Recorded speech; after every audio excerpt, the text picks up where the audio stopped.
Sumainyo ang Panginoon. At sumaiyo rin. Ang mabuting balita ng Panginoon ayon kay San Lucas. Papuri sa iyo, Panginoon.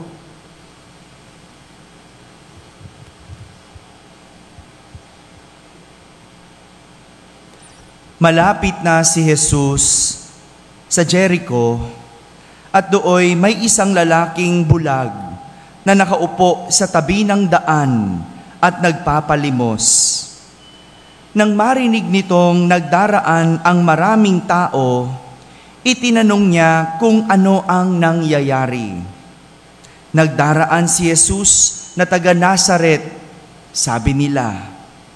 At siya'y sumigaw, "Jesus, anak ni David, mahabag po kayo sa akin."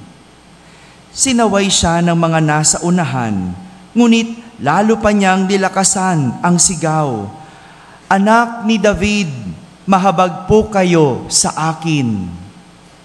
Kaya tumigil si Jesus at iniutos na dalhin sa kanya ang bulag. Inilapit niya ito at tinanong ni Jesus, "Ano ang ibig mong gawin ko sa iyo?"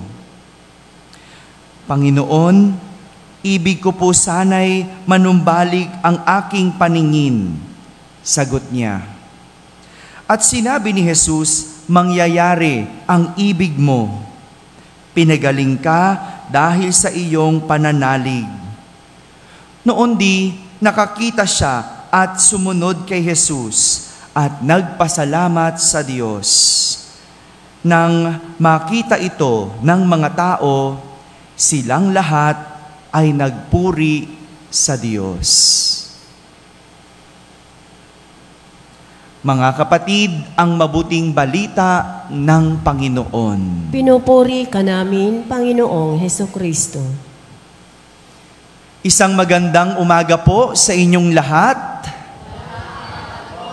Magandang umaga rin sa lahat ng mga nandyan sa barangay at nakakapakinig ng ating banal na misa. Magandang umaga sa mga nagsisimba sa kani-kanilang mga tahanan via online. Kasama po kayo sa ating pagdiriwang ng banal na misa dito sa ating parokya.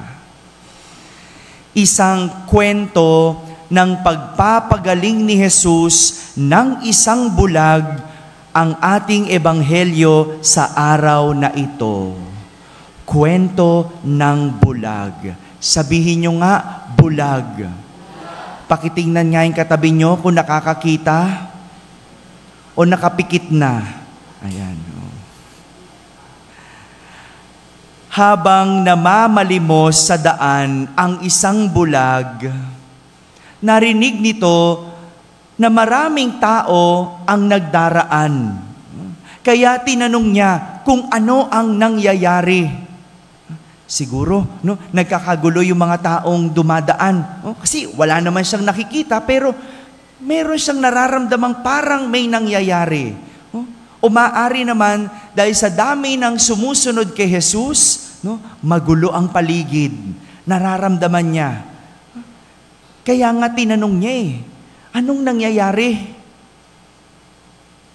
Nang sabihin sa bulag na dumadaan si Jesus, agad siyang nagsisigaw. Agad siyang sumigaw, "Jesus, anak ni David, mahabag po kayo sa akin." Sinaway siya ng ilan, pero mas lalo pa niyang nilakasan, mas lalo pa siyang nagsusumigaw, "Anak ni David, mahabag po kayo sa akin." Kaya naman, pinalapit siya ni Jesus. At siya'y tinanong, "Ano ang ibig mong gawin ko sa iyo?" Agad naman niyang sinagot, "Panginoon, ibig ko po sanang manumbalik ang aking paningin." Maganda yung salitang ginamit noong bulag. At maganda rin yung salitang ginamit ni Jesus sa kaniyang tanong, "Ano ang ibig mo?" Sabihin nyo nga, ibig. Ibig, hindi lang gusto. Pwede sanang tinanong ni Jesus, anong gusto mo? Anong hinihingi mo? Anong hinihiling mo? Anong sinisigaw-sigaw mo? Di ba? Pero ang tanong, ano ang ibig mo? Ibig mula sa salitang pag-ibig. Ito din yung magandang salita na gamitin natin. Ibig. Kapag humihingi, ang gamitin, ibig. Ito din kasi yung salitang ginamit ng bulag sa paghiling, sa paghingi. Ang sabi niya, ibig ko po, sana manumbalik ang aking paningin. Pwede niyang sinabing, gusto ko sana.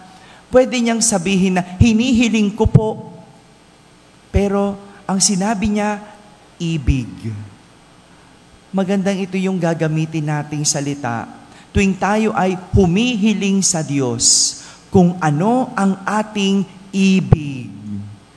Para siguradong pahahalagahan yung mga hinihiling natin kung minsan hindi na pahahalagahan. Kapag nabigay na, wala na, nalimutan na. Kasi gusto lang. Pero kapag ibig ang ginamit mo, pahahalagahan natin ang ibibigay ng Diyos. Dahil hindi lang natin ito gusto, kundi iniibig natin ang ibibigay ng Diyos. Gaya ng bulag, ibinigay sa Kanya ng poong Jesus Nazareno ang Kanyang ibig at siya ay nakakita. Ito pong nangyayari kapag ang isang tao ay hindi makakita at lumapit sa Diyos. Siya ay nakakakita. Hindi lang pisikal na pagkakita o hindi lang pisikal na pagkabulag ang aking pinapatungkol, kundi kahit yung mga taong hindi makakita ng tamang gagawin, yung mga taong hindi makita ang gusto sa buhay, yung mga taong hindi makita ang sagot sa mga problema sa buhay, yung mga taong hindi makita ang tinatahak na landas, mga taong hindi makita ang plano ng Diyos, lahat yan, ilapit mo sa Diyos at siguradong ikaw ay makakakita. Makikita mo ang sagot. Makikita mo ang tamang landas. Makikita mo ang tamang desisyon. Makikita mo ang dapat at mabuting gawin sa iyong buhay.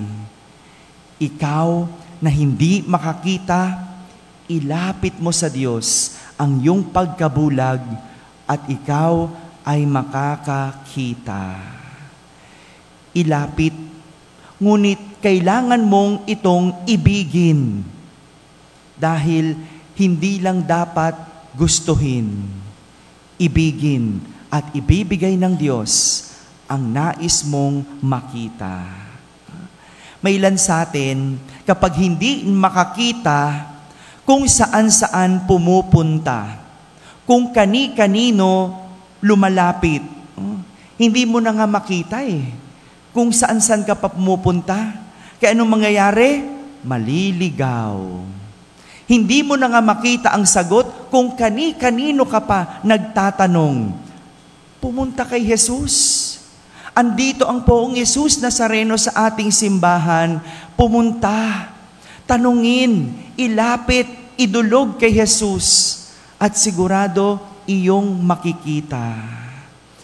Sa ating kwento, walang pangalan ang bulag. Hindi pinangalanan ang bulag. Dahil ang bulag, maaring ikaw, maaring siya, maaring ako, maaring tayo na hindi nakakakita ng sagot, na naghahanap ng sagot at gustong makita ang sagot. Ang sinasabi at paanyaya sa atin, lumapit kay Jesus. Ilapit kay Jesus ang ating mga hindi makita at gustong makita. At sa huli, bubuksan ng Diyos ang ating mga mata. Mga kapatid, sa Diyos nabubuksan ang ating mga mata.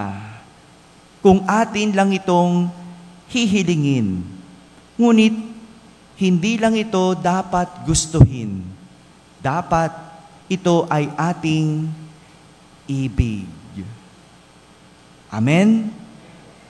Amen.